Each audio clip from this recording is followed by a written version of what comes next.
ناظرین السلام علیکم ورحمۃ اللہ وبرکاتہ۔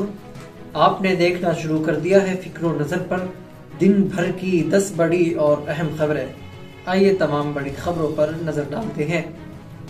الہ آباد ہائی کورٹ نے سیشن کورٹ کے فیصلے پر روک لگاتے ہوئے طلاق شدہ مسلم خاتون کے سابق شوہر کو حکم دیا ہے کہ وہ اپنی سابقہ بیوی کو اس وقت تک نان و نفقہ ادا کرے جب تک کہ وہ دوبارہ شادی نہ کر لے۔ وزارت داخلہ MHA نے ریزسٹنس فرنٹ TRF کو ایک دہشت گرد تنظیم قرار دیا ہے۔ مذکورہ تنظیم کے بارے میں جموں کشمیر پولیس کا کہنا ہے کہ یہ تنظیم پاکستان میں قائم لشکر طیبہ کی شاخ ہے۔ ایک حکم میں MHA نے کہا کہ TRF عسکریت پسندانہ سرگرمیوں کو آگے بڑھانے کے لیے آن لائن میڈیم کے ذریعے نوجوانوں کو بھرتی کر رہا ہے اور یہ عسکریت پسندانہ سرگرمیوں کا پروپیگنڈا کرنے میں ملوث رہا ہے۔ میونسپل کونسل آف دہلی یعنی MCD میں نامنتخب کونسلروں کی حلف برداری کی تقریب شروع ہوئی، لیکن نامزد کونسلروں کی پہلی حلف برداری سے ناراض آپ کونسلروں نے ایوان میں ہنگامہ شروع کر دیا۔ کیرلا ہائی کورٹ نے کہا کہ پرسنل لا کے تحت میں کم عمر میں شادی کو پروٹیکشن آف ایکٹ POCS اور چلڈرن فرام سیکسول آفینس سے خارج نہیں کیا گیا ہے۔ عدالت نے یہ بھی فیصلہ دیا کہ اگر شادی کے فریق میں سے کوئی ایک نابالغ ہے تو ہر صورت میں یہ جرم ایکٹ کے تحت آئے گا۔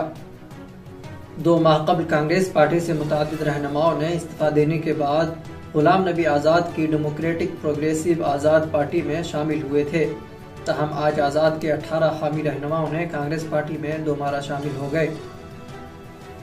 اقوام متحدہ کی سلامتی کونسل میں فلسطینی ایلچی نے کہا کہ کونسل کو آخر یہ کہنے کے لیے کہ بس اب بہت ہو گیا، اسرائیل کو کون سے سرخ لکیر عبور کرنی ہوگی۔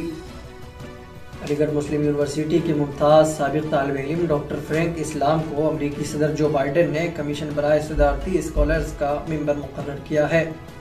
پاکستان تحریک انصاف کے چیئرمین اور سابق وزیر اعظم عمران خان نے وزیر اعظم شہباز شریف، وزیر داخلہ رانا ثناء اللہ اور فوج کے چند افراد پر ان کے قتل کی سازش اور اس کو انجام دینے کا الزام عائد کرتے ہوئے بااختیار ادارے سے تحقیقات کی درخواست کی۔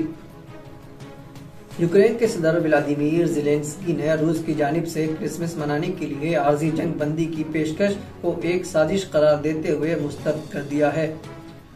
روسی آرتھوڈوکس چرچ جولینڈ کیلنڈر کے مطابق 7 جنوری کو کرسمس کا دن منایا جاتا ہے۔ ICC کی تازہ ترین T20 رینکنگ میں دیپک ہڈا کو فائدہ ہوا ہے۔ سری لنکا کے خلاف سال کے پہلے ہی میچ میں 23 گیندوں پر 41 رنز بنانے والے دیپک ہڈا ٹاپ 100 میں شامل ہو گئے ہیں۔ ناظرین خبرنامہ میں اتنا ہی، جلد ملاقات ہوگی، شکریہ۔